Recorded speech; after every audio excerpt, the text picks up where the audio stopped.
여러분 진짜 이건 난리 났습니다. 저 변호사 생활 중에 이런 일을 저도 본 적이 없어요. 엄청난 일입니다. 자, 그러면 지금 2번 이상 걸리신 분들은 이제 뭘 해야 하느냐?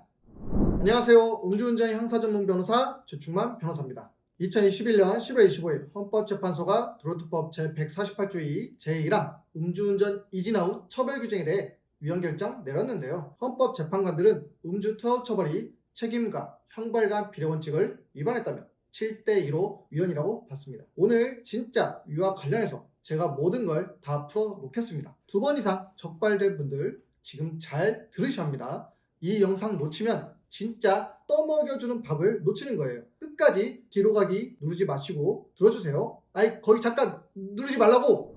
음주 이진아웃 처벌 조항은 2006년 7월부터 지금까지 음주범죄 적발 횟수가 2회 이상이면 가중처벌한다는 규정인데요. 고 윤창호 씨가 음주운전 차량의 숨진 사건을 계기로 2019년 6월 전격 시행됐습니다. 그런데요, 이게 너무 과도한 것 아니냐는 비판이 끊이지 않았습니다. 2006년 7월이면 지금으로부터 15년도 더 지난 일인데 그때 발생한 사건까지 합산해서 처벌하는 것은 너무 과다는 거죠. 그래서 음주 이진아웃 적발된 피고인들이 헌법소원심판을 전주지법 군산지원 모성준 부장판사님이 위헌법률 심판을 제청했는데요. 특히 모성준 현 대전고법 부장님은 2020년 전북지방 변호사회 우수법관에 선정되고 독도는 우리 땅이라며 독도로 등록 기준지를 옮길 정도로 훌륭한 분이시라는.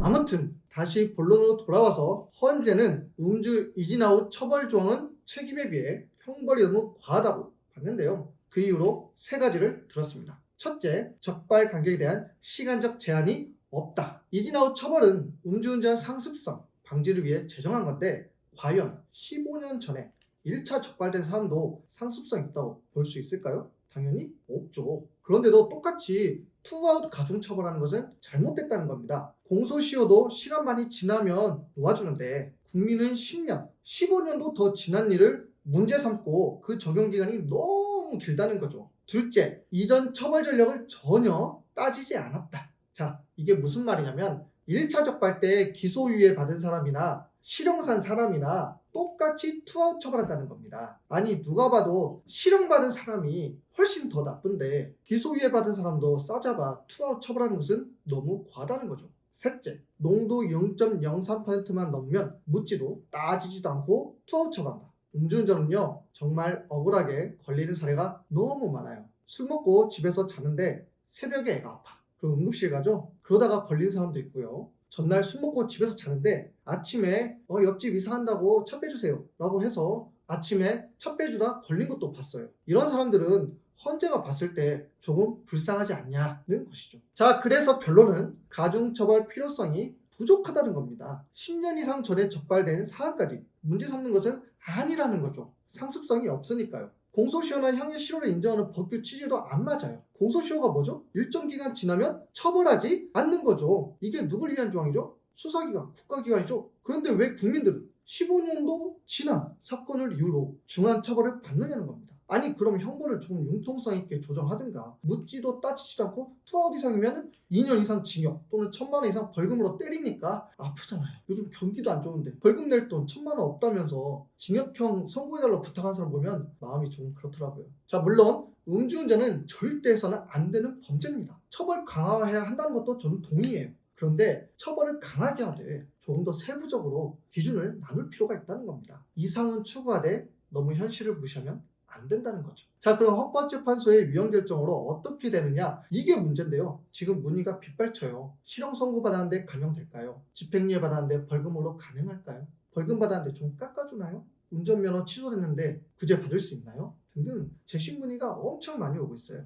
자, 결론부터 말씀드리면요. 형사처벌에 있어 재심 청구 가능합니다. 단 아직 확정된 것은 아닙니다. 우리 헌법재판소법 보면요. 제47조 제3항에서 형사처벌 조항이 위헌 결정나면 소급해서 그 효력을 상실한다고 규정하고 있어요. 음주 이진아웃 처벌 조항은요. 예전에 합헌 결정 받은 적이 없기 때문에 해당 법률이 시행된 2019년 6월부터 지금까지 투아웃으로 처벌받으신 분들 전부 다 재심 청구 대상이라는 겁니다.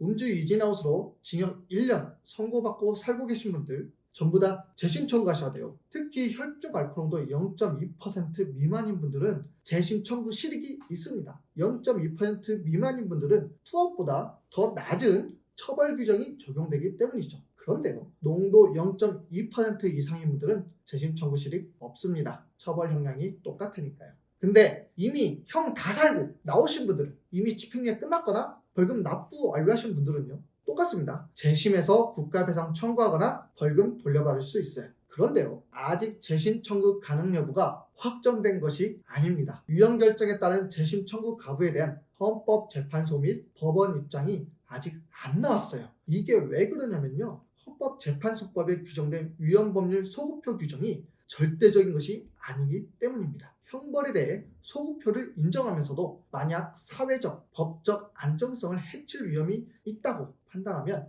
예외적으로 소급표를 배척할 수도 있거든요. 그래서 일단은 진정하시고 재심 청구 가부에 대한 법원과 헌법재판소 입장이 나오면 그때 조치를 취하셔도 늦지 않을 것 같습니다. 물론 지금 구속돼서 형 살고 계신 분들은 예외입니다. 지금 당장 재심 청구 넣으세요. 하루하루가 억울할 수 있으니까요. 재심이고 위헌이고 단어만 들어도 혼미하다, 그냥 저한테 전화주세요. 제가 다 설명드리겠습니다. 여러분, 이건 국가가 준 정당한 기회입니다. 그 기회를 살리지 못하는 사람에게 국가가 떠먹여주진 않아요. 뭐라도 떠먹고 싶으시면 일단 노력하시기 바랍니다.